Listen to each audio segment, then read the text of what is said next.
આજે સરસ મજાની પાઉંભાજી પુલાવ અર્પણ થયું છે ને એ સાગર ઇન્ટરનેશનલ સ્કૂલ જે આપણી સાથે 3 વર્ષથી જોડાયેલા છે. તમને બધાને યાદ હોય તો આપણે એકવાર સ્કૂલમાં ડાન્સ કરવા ગયા હતા ને, ત્યાં પછી આપણને લાસ્ટ ટાઈમ બેગો અને બોટલ સરસ મજાની આપેલી અને આ વખતે બેગ પાછા આવ્યા છે. આજે સરસ મજાનું કે સાહેબ બાળકોને જમાડવું છે તો પુલાવ અને પાઉંભાજીનું આયોજન કર્યું છે સાગર ઇન્ટરનેશનલ સ્કૂલ અને એમના તરફથી યાત્રી યોગેશભાઈ ઠક્કર, ભારતીબેન યોગેશભાઈ ઠક્કર,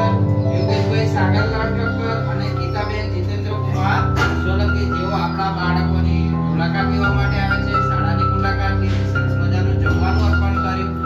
અને શાળાની સેવાકીય પ્રવૃત્તિઓને શાબાશી આપી છે. સાહેબ આ સમયમાં તમે આ બાળકોની જે સેવા કરો છો, જે સેવાકીય કામગીરી છે, ખરેખર ખૂબ ઉમદા કામગીરી છે ને એમનો અંદરનો ભાવ હમણાં એવો તમને ભાવુક પરિસ્થિતિમાં રહે અને એમણે કહ્યું કે સાહેબ જો આ બાળકોને આ શાળા મગા તારાપુરમાં હોત ને તો હું સાહેબ 2-3 દિવસે હું તમારી સેવા માટે હાજર રહે અને સેવા કરત અને મારો બહુ ભાવ કારણ કે આપણે તો થોડું 20 કિલોમીટરનું ડિસ્ટન્સ પડી જાય છે અને બાળકોને જમવાનું અર્પણ કર્યું અને અહીંયા સેવાકીય કામગીરી આપણા સ્ટાફમાં જે બહેનો છે એમના માટે સાડી અર્પણ કરે છે. તો બેન સાથી પરિવાર તરફથી હું અક્ષયભાઈ અને દિવ્યાંગ બાળકો તરફથી તમારો ખૂબ ખૂબ આભાર વ્યક્ત કરું છું. આટલું સરસ કામ તમે કરો છો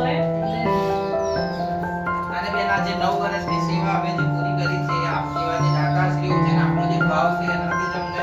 આ પ્રેરણા અને પ્રોત્સાહન મળે છે અને ઘણી બધી એવી વાતો આપણે અંદર ઓફિસમાં કરી જેનાથી હું પણ ભાવુક થઈ ચલો કે આપણા બાળકો માટે આટલું બધું ઊંડા વિચાર સરણી ધરાવે છે અને બેન તમારો જે ભાવ છે આપણે જાહેરમાં તો નથી કરતા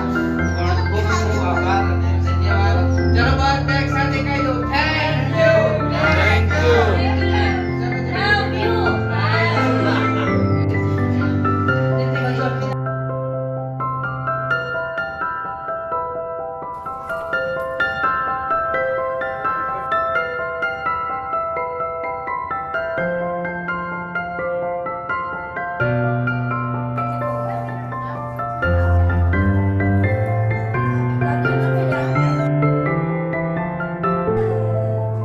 Okay.